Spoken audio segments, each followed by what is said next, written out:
Hey everyone, welcome back to the Almost 30s Diaries. Almost 30 Diaries. I know the name of my vlog, I swear.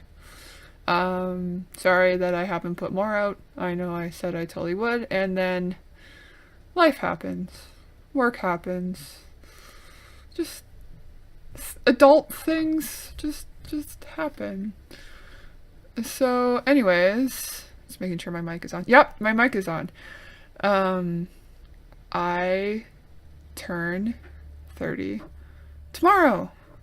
So today is Thursday, June 15th, and it is the last day of me being in my 20s. Um, and I thought it would be fun to just ask my friends to ask some questions that they want me to address on video. So that is what we're gonna do. I've seen the questions. I might get some real time follow up via Twitter. We'll see while I go. Some of these have to do with me turning 30. Some of them just are random questions. So we'll see. Also, you can hear my phone, and that's just the way that it's gonna be today, because there's just so many things going on in my life that I need to have my notifications going right now. All right, so I'm gonna grab my phone and I'm gonna open up the Twitter because I know there was some good questions on there. All right, so I finally found like my first question I got. So at Toucan Sam Adams on Twitter. So Sam, who I know through the YYC Twitterverse. If you could go back in time, what message would you send to 19 going on 20-year-old Heidi? Um, what was I doing then? I think I moved to Calgary that year, so that would have been 2007. So at that time I was in my first like significant long-term relationship. So looking back in that time, honestly, um I kind of wish that I hadn't stayed with that ex-boyfriend of mine as long as I did, because he ended up being kind of terrible. And that was the first year of like post-secondary and stuff in Calgary, so I wish I would have spent less time with him and spent more time making friends at school, because I learned, and I still struggle today, how honestly to make friends as an adult. And a lot of people say that it's what you do through at university, and I spent too much time the first couple of years with that boyfriend. So that's what I would tell myself. I'm sure there should be more significant things, but that's just what I could think of. My friend Karen asked, anything you wanted to do before turning 30 that you haven't yet? And also my friend Leah asked this question too. So, I don't know. I don't want to say that I have any like regrets of things. Like there was things that I wish I would have done. I kind of wish I would have got my driver's license when it was still um, financially possible and easier to do when you're younger. But oh well, that's just the way life is. Also, I'm getting a weird sexy shoulder thing going on. Sorry about that. What else? I wish I would have budgeted better. Because yeah, I'm still not very good at that, and debt can be an issue and has been an issue. So I wish I would have learned to control my finances better in my 20s. Other than that, I don't really think that there was anything that I didn't do that I could have just, or that I can still just do now in my 30s. So that's all right. Um, at Russ Fee on Twitter. So I don't actually know this person. So somebody who retweeted it and answered me said, Are you going to miss bones, joints, and ligaments that heal properly? Um, well, luckily, I have not injured myself significantly really ever, so that's good. I feel like this is forewarning that if I do injure myself, it's gonna suck because it's gonna take forever to heal. So, my friend Drew, so at Word 'em Up on Twitter, any gray hair yet, old lady? Well, thanks, Drew. Thanks, Drew, for calling me an old lady. Um, I have yet to find a gray hair. I've just had that stupid, pokey hair on my chin that almost every woman gets in their 20s. That's just a constant problem. But other than that, no gray hair and no more of those chin hairs. Just always just one. So that's good. So hopefully the gray stay away from me. My friend Brienne asked how I got into hockey.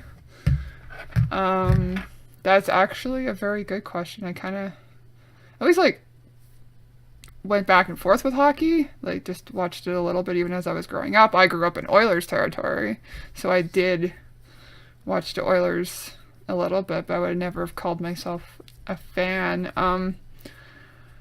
I started watching the Flames though, like when I lived in Calgary. Kind of off and on, not really that into it, but like I bought my first jersey, I think, in maybe like 4 or 5 years ago, maybe a little bit longer than that. Kind of started watching games more frequently. Went to my first game a couple years ago. I got really into it. Got really into it last year, but like it kind of kicked off in the 2015 season. I guess I would 2014, 2015 season.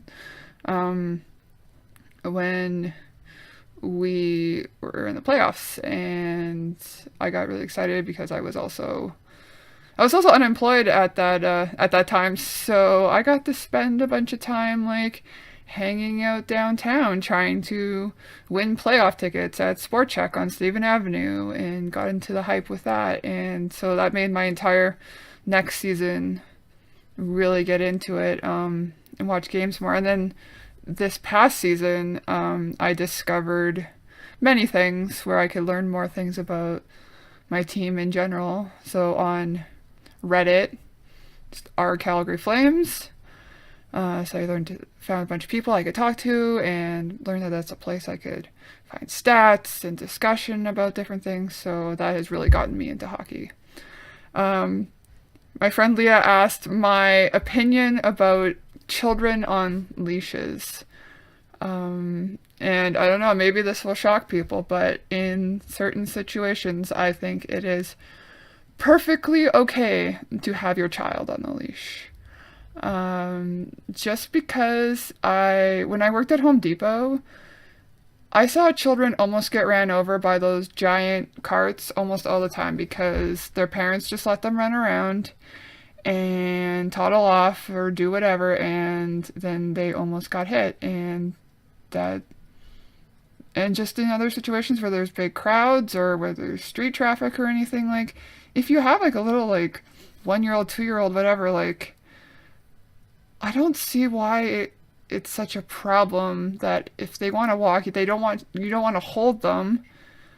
Like, what's wrong with them having a leash? Because they get to walk, they get to exercise, and you don't have to hold them. And yeah, I don't see the problem. However, if your kid's like in a big open field or on a playground or something like that, like the kid should be able to roam free. Oh, my friend Yvonne, so who I also know as Ruby Owl, so she's one of my fellow guiders. She wants to know, how do you keep the interest and attention of nearly 40-something-year-olds with social media? I I don't have an answer to that question. I think she's implying herself in this situation. And I don't know how to keep her age bracket because she's not even on Twitter, and that's where I am. And she's on Facebook a lot, and I don't really post on Facebook. I feel like something that everybody likes on Twitter, Facebook, no matter what your age is they like pictures. They like to see pictures of what you're up to. I know I do. And my friends who have kids, I love seeing pictures of them and their families and what they're up to. So, yeah, other than that, I really don't have an answer to that question.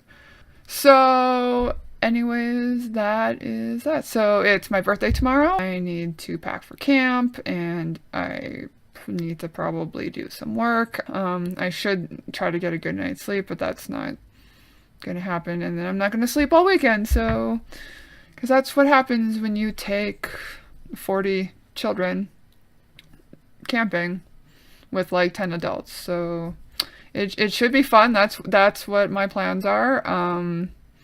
I will be back by like Sunday afternoon, so maybe I'll record a vlog. If not, so hopefully sometime next week I'll be able to reflect on my first couple of days, although I think they're going to be kind of a whirlwind because between camp and then we have a really busy week at work. So I don't know how much vlogging I'll be doing next week, but I'll try and see what I can do. All right. Well, this has been, I guess, the last edition of the Almost 30 Diaries. And the next time you see me, I'll be 30, and we can now start calling this vlog the 30 Diaries. So thank you for watching. Like, subscribe, tell your friends. And yeah, see you next video. Bye.